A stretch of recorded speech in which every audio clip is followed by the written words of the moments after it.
Herzlich willkommen, lieber Zwillinge, zu deiner Tarotkartenlegung für den Zeitraum vom 11. Januar bis zum 20. Januar. Das ist die dritte Dekade im Sternzeichen Steinbock und wir befinden uns jetzt mitten in der erdverbundenen Energie des Steinbocks, aber man merkt auch schon leicht die Luftenergie vom Wassermann, aber erst ganz leicht. Das beeinflusst uns alle unterschiedlich stark und da möchte ich mir heute anschauen, wie diese Energien bei dir ankommen. Lieber Steinbock, für die aktuelle lieber Zwillinge, Entschuldigung, für die aktuelle Dekade, da haben wir über die gesamte Dekade hinweg abnehmenden Mond. Es geht also auch viel um Reflexion, um nochmal seine Ziele zu überdenken und Dinge zum Abschluss zu bringen. Ja, schauen wir mal, wie diese Dekade bei dir ankommt, lieber Zwilling. Eine Karte für dich, lieber Zwilling.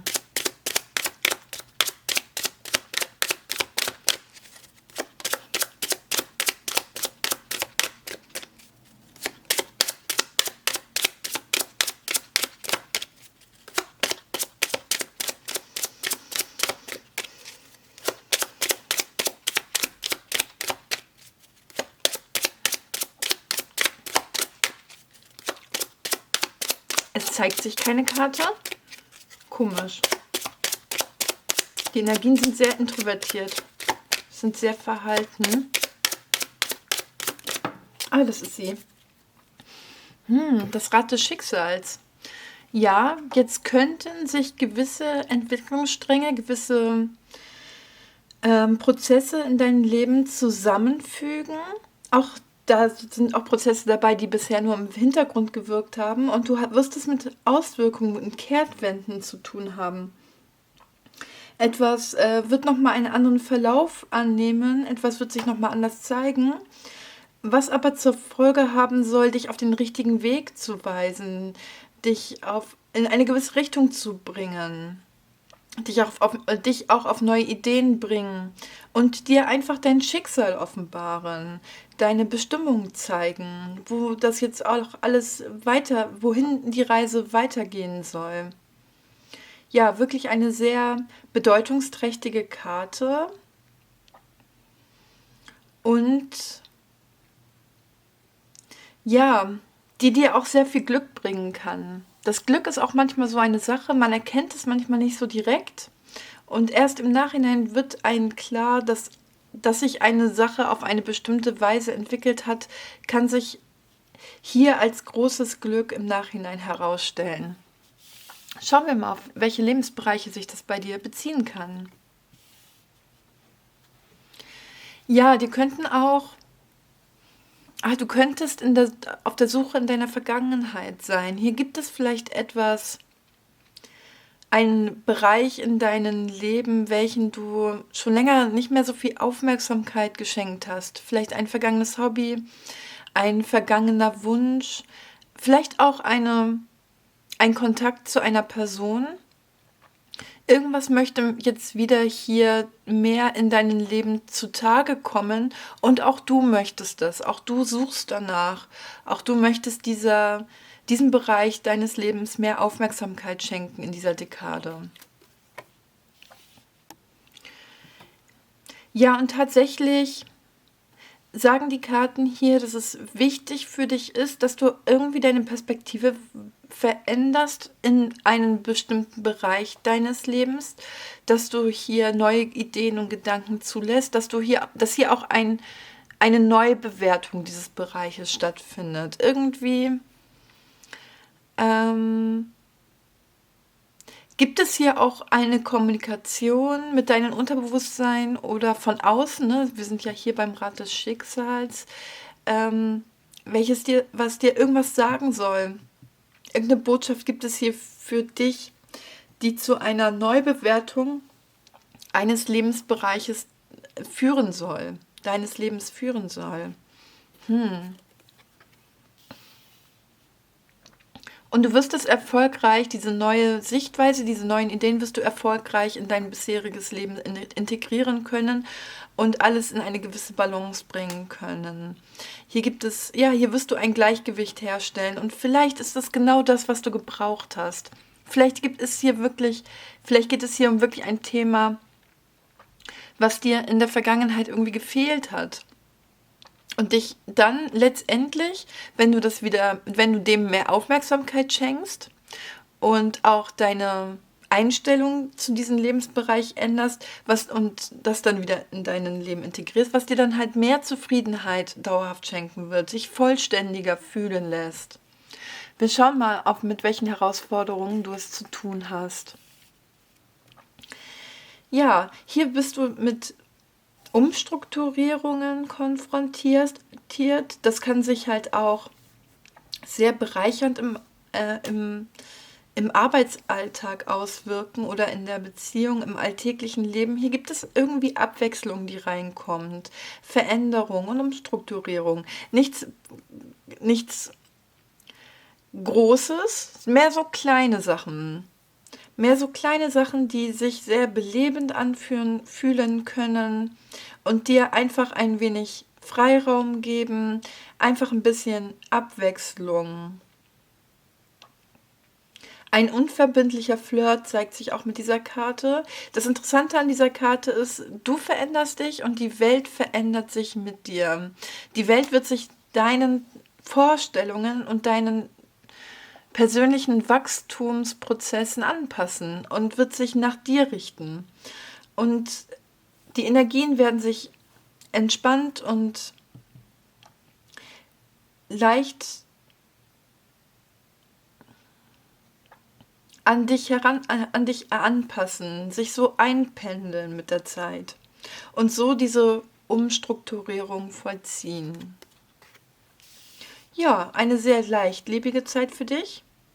In der Tat, es ist Zeit, die Sonnenseiten des Lebens zu genießen, auch ein bisschen Leichtherzigkeit zu vollziehen, in den Tag hineinleben und auch mal seiner Freude nachgehen, sein Glück nachgehen.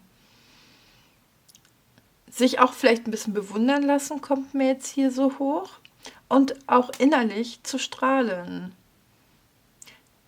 Das Glück zu begrüßen und es zu genießen. Auch hier dieser Hinweis auf deine Vergangenheit, dass hier etwas in dir lebendig wird. Eine jüngere Seite von dir. Du kannst hier dein inneres Kind sprechen lassen.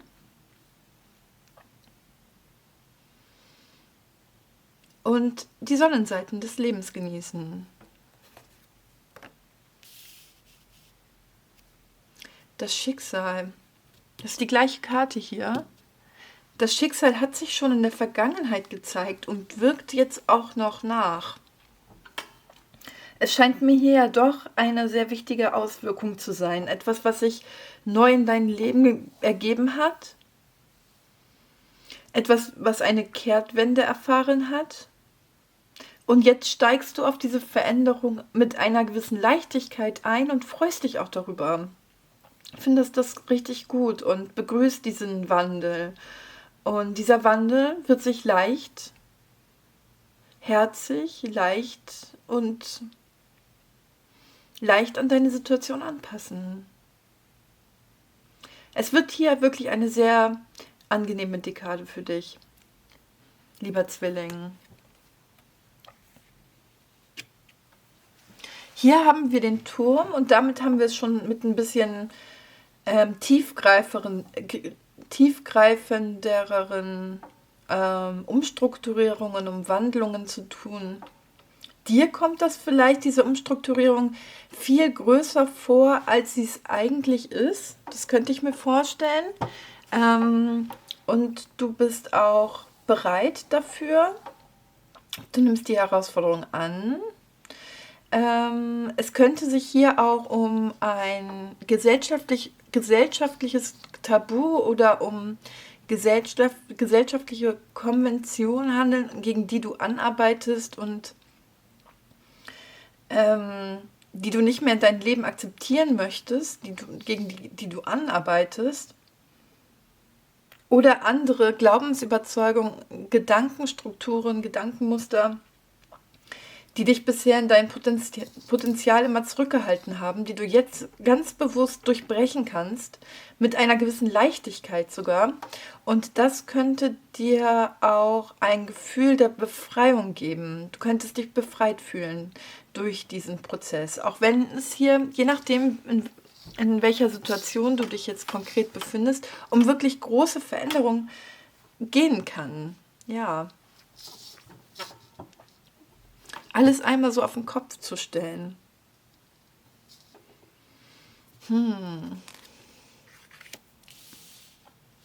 Aber aus dem Neuen wächst etwas sehr, sehr Schönes heran. Etwas, was sich über lange Zeit positiv auswirken wird. Etwas, was einfach passieren wird. Du musst dafür gar nicht so viel tun, außer diese Energien zuzulassen und diesen Energien genug Raum zum Wachsen zu geben. Es ist auch eine schöne Zeit für Familienplanung, für die Erweiterung seines familiären Rahmens oder Freundeskreis. Aber es ist auch eine gute Zeit für kreative neue Ideen und diese kreative Ideen wachsen zu lassen. Also, lieber Zwilling, was immer da in deinem Leben heranwächst, ob es etwas Familiäres ist oder eine Idee oder ein Projekt, es hat das Potenzial, hier über einen langen Zeitraum sehr erfolgreich zu werden, auch wenn du jetzt noch nicht die Früchte deiner Arbeit bekommen kannst, sondern erst sehr viel später. Aber hier wird etwas sehr Wichtiges, ein sehr wichtiger Prozess hat hier seinen Anfang. Oh, wow. Wow, das ist wunderschön. Also ich kann das jetzt wirklich nur sagen, dass du hier wirklich auf dein Schicksal geleitet wirst. Wir haben jetzt die 5. große Arkana. Eine ganz wichtige Zeit für dich. Und jetzt hier in der nahen Zukunft die Liebenden, die auch deine Karte verkörpern. Die Liebenden. Spricht hier davon, dass du in der Lage sein wirst, etwas, was scheinbar im Gegensatz miteinander stand, in die Verbindung miteinander zu bekommen. Also diese ganzen Entwicklungen führen zu etwas großen Ganzen und du wirst es erkennen, was das ist. Du wirst hier auch aufgrund dessen eine sehr, sehr wichtige Entscheidung treffen, eine Herzensentscheidung. Eine Entscheidung für diesen Prozess muss hier gefällt werden oder es kann von dir gefällt werden, sollte. Es ist vielleicht, weil es eine Entscheidung des Herzens ist, ist es jetzt keine Entscheidung, die dir richtig bewusst ist, sondern die du einfach durch deinen Willen, durch deinen Wunsch vollziehst, ne? Durch dein Herz. Dadurch, dass du diesen Schritt vollziehst. Wenn es hier um etwas Zwischenmenschliches geht, ja, dann wirst du hier nicht nur Versöhnung finden, sondern wirklich eine sehr starke Harmonie zu diesen Menschen. Wenn es um etwas geht, was ich hier gemeint hatte, was du dir schon länger nicht mehr angeschaut hast, was jetzt wieder ins Bewusstsein von dir geholt werden möchte, dann wirst du hier diese Vergangenheit, diesen Bereich deines Lebens hervorragend integrieren können, wie ich das hier schon gesagt habe, ne? Hervorragend in dein aktuelles Leben integrieren können und etwas, womit du gar nicht gerechnet hast, dass du es verbinden kannst, wirst du hier verbinden können. Und dadurch wächst natürlich etwas. Das ist wirklich wunderschöne Entwicklung. Sehr, sehr schön. Führt natürlich hier zu mehr Liebe. Mehr Liebe zu dir selbst und so eine Selbstannahme, gerade wenn es etwas ist, was du gedacht hast, was du nicht verbinden kannst du es jetzt verbinden. Es führt aber auch eben zu einer positiven Ich-Du-Thematik zwischen allen den Menschen um dich herum. Ne, du wirst das Verbindende zwischen deinen Mitmenschen viel stärker erleben können. Vielleicht auch führt das auch zu der Vertiefung einer ganz besonderen Beziehung. Das wirst du besonders am Anfang der Dekade spüren. Zwischen den 11. und 16. Januar. Wir schauen mal weiter. Hier zeigt sich eine andere Person, eine Prinzessin der Stäbe. Diese Person kann auf dich verweisen oder eine Person in deinem Umfeld, je nachdem. Diese Person kann sich auch auf eine männliche Person beziehen. Hier zeigt sich eine sehr leidenschaftliche Persönlichkeit. Eine Person, die sehr mutig nach vorne schreitet, die nach dem hedonistischen Prinzip leben möchte. Eine Person, die Vergnügung, Abwechslung und Spaß sucht. Ein unverbindlicher Flirt kann sich auch in dieser Karte manchmal zeigen oder eine Affäre. Oder auch eine Person, die sehr überzeugend wirkt, sehr viel Anziehungskräfte besitzt und auch sehr viel Kreativität hat. Ja, eine Person des Feuers. Könnte sich hier um Löwe, Widder, oder Schütze handeln, vielleicht auch Wassermann, vielleicht auch Stier oder Skorpion. Ja, aber in einigen von euren Fällen kann diese Karte auch auf dich verweisen, lieber Zwilling, weil deine Tatkraft ist hier ja auch gefragt. Du bist hier in einem sehr starken Umwälzungsprozess und du musst reagieren. Und das könnte natürlich deine Feuerenergie in dir aktivieren. Und die Prinzessin der Stäbe ist auch eher eine jüngere Person, eine Person in der Pubertät, so vom Reifegrad oder eine junge Erwachsene, ein junger Erwachsener. Und das ist vielleicht die Begegnung einer jüngeren Version von dir selbst. Ne? Etwas, was im Verborgenen lag, einen Wunsch, den du dir schon lange nicht mehr angeschaut hast, kann vielleicht jetzt hier wieder erblühen und dich wieder eben so ein wenig verjüngen. Das ist durchaus möglich. Was denkt die Prinzessin der Stäbe? Was denkt diese Person?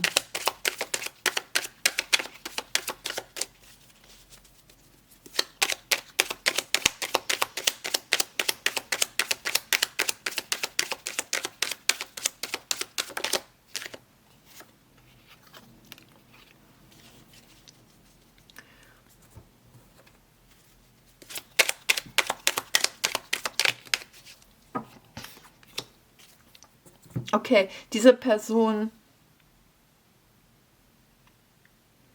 träumt ein wenig. Diese Person kann die Wirklichkeit gerade nicht besonders gut einschätzen. Irgendwie scheitert diese Person aktuell an der Wirklichkeit und das führt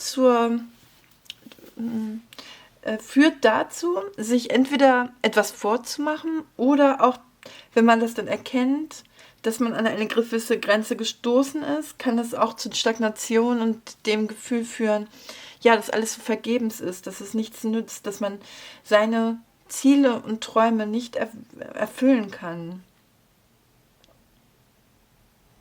Ja, diese Person hat gerade schwer mit sich und der Realität zu kämpfen. Ich kann mir eigentlich weniger vorstellen, dass du diese Person bist. Weil du hast hier eigentlich nicht unbedingt die Neigung,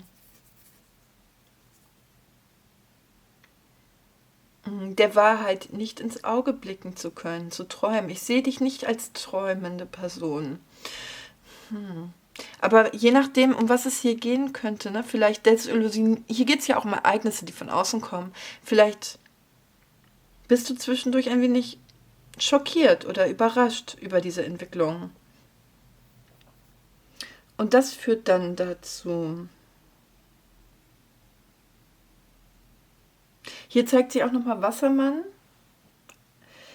Hier bei dem Mond zeigt sich Fische.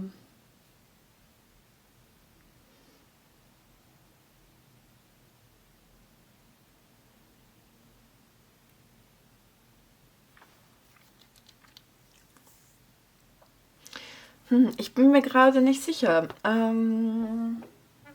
Irgendwas ist undurchsichtig an dieser Person. Irgendwas liegt da im Unklaren. Irgendwie. Du bist durch diese Person motiviert. Diese Person treibt dich an. Aber irgendeine Blockade sehe ich dazwischen euch. Irgendeine Unwahrheit besteht. Und es ist wahrscheinlich deine Aufgabe, in dieser Dekade dieser Person zur Rede zu stellen. Oder das herauszufinden. Vielleicht ist die direkte Ansprache gar nicht so die entscheidende Vorgehensweise. Irgendwie Ist es auch etwas, wo du bereits eine Ahnung hast, worum es geht? Also irgendwie hast du da eine Ahnung, aber es könnte auch sein, dass du das gar nicht so wirklich wissen willst, dass dich das ein bisschen zurückschrecken lässt. Weil die Erkenntnis dessen wäre schon irgendwie, macht dir einfach große Sorgen.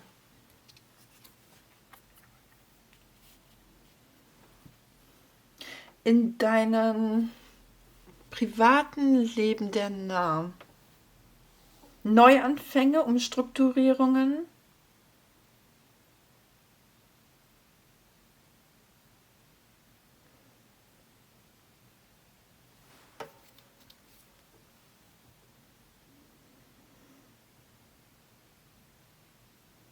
Ja, ich kann mir vorstellen,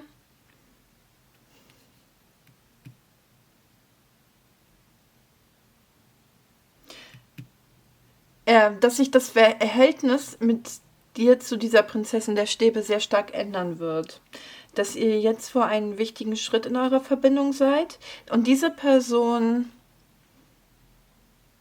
macht sich sehr viel, hat sehr viel Träume bezüglich euch und macht sich hier vielleicht auch einiges vor, sieht irgendwie vielleicht nicht, dass du das bisher noch nicht so ernst gemeint hast.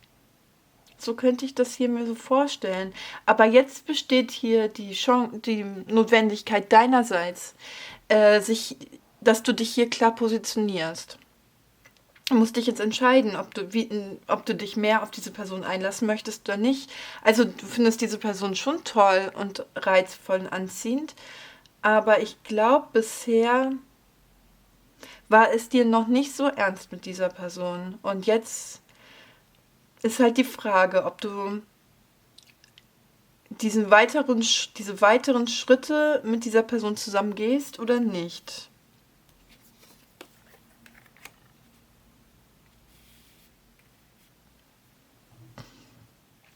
Du strebst aktuell nach Stabilität.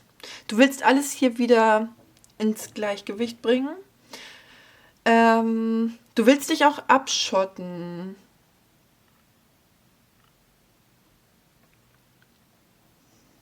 Du möchtest dir deine eigene Sicherheit, deinen eigenen Bereich bewahren, weil ein abgesteckter Bereich bedeutet für dich auch gleichwohl Sicherheit, Freiheit, ganz das Gegenteil. Ja, und irgendwie willst du dich hier abschotten.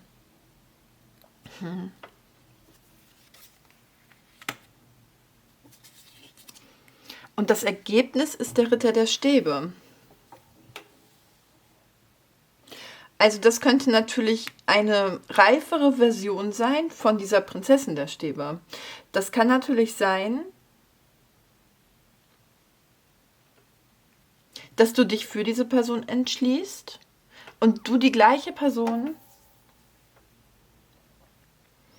auf eine andere Art und Weise kennengelernst, auf eine gereiftere Art und Weise, dass diese Person sich durch deine Entscheidung mit dir zusammen weiterentwickelt.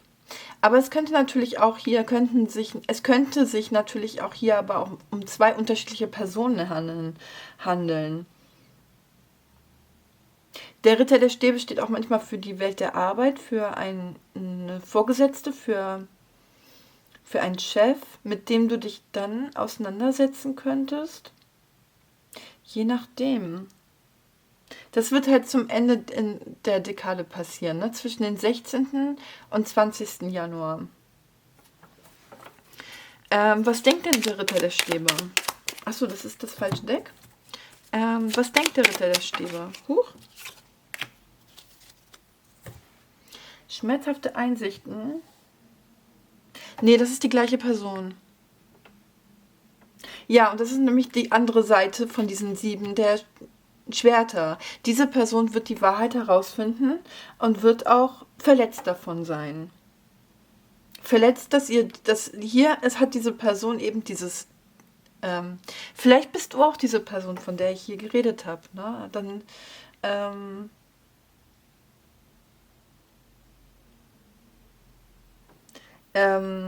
ja, es gibt hier eine Wahrheit, ne? Aber diese Person wird auf jeden Fall aufgrund dessen, dass sie diese Wahrheit herausfindet, auch daran wachsen. Ähm, es ist hier irgendwie ein Luftschloss, was zerplatzt. Und das ist nicht leicht, das einzusehen.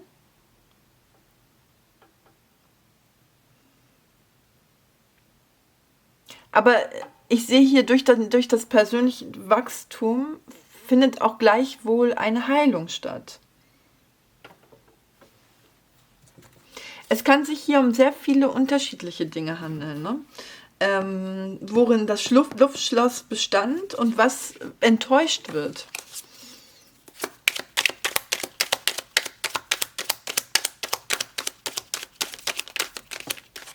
Das weißt du am besten für dich selber. Ne? Also du weißt, um was es hier geht. Die Ahnung ist da. Es ist ein sehr hintergründiges Gefühl. Die, ähm, die Intuition kann dich darauf spüren, ne? Also kann dich darauf hinweisen. Die Botschaften, hier gibt es Botschaften.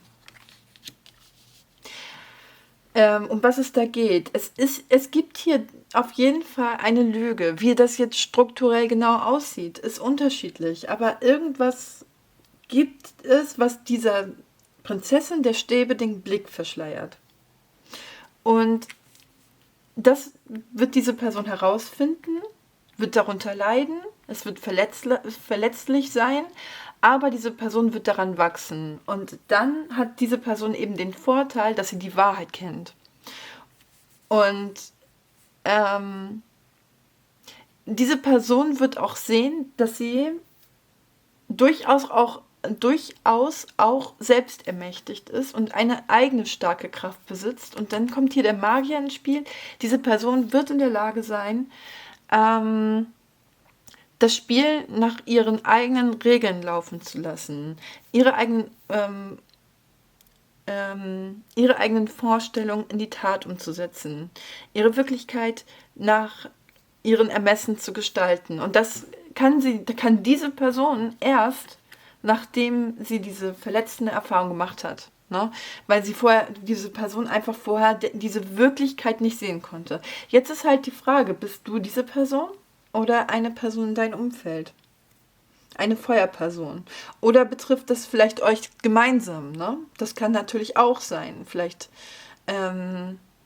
wurdet ihr gemeinsam belogen auf eine Art. Ja, ne, alles hat irgendwie so seinen Pro und Contra und diese Verletzung ist irgendwie ja natürlich nicht angenehm, aber führt eben zu diesem enormen Gestaltungspotenzial. Und es ist sehr positiv, wie schnell du oder diese andere Person sich davon erholen wird.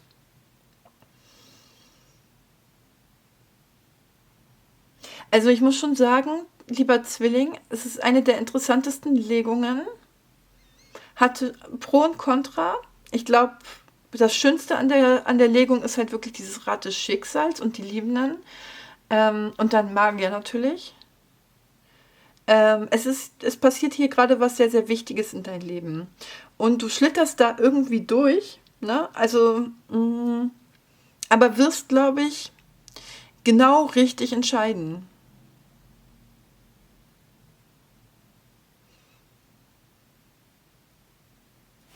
Was sagt denn der Mondzyklus zu deiner Energie? Wovon musst du dich befreien? Das ist der Turm natürlich, ne? Etwas, was du musst dich davon befreien, was ein Teil deiner Persönlichkeit in den Schatten verbannt hat. Warum ist das überhaupt? Warum hast du das außer Acht gelassen in der letzten Zeit? Warum war diese Thematik nicht vordergründig? Ja, interessant.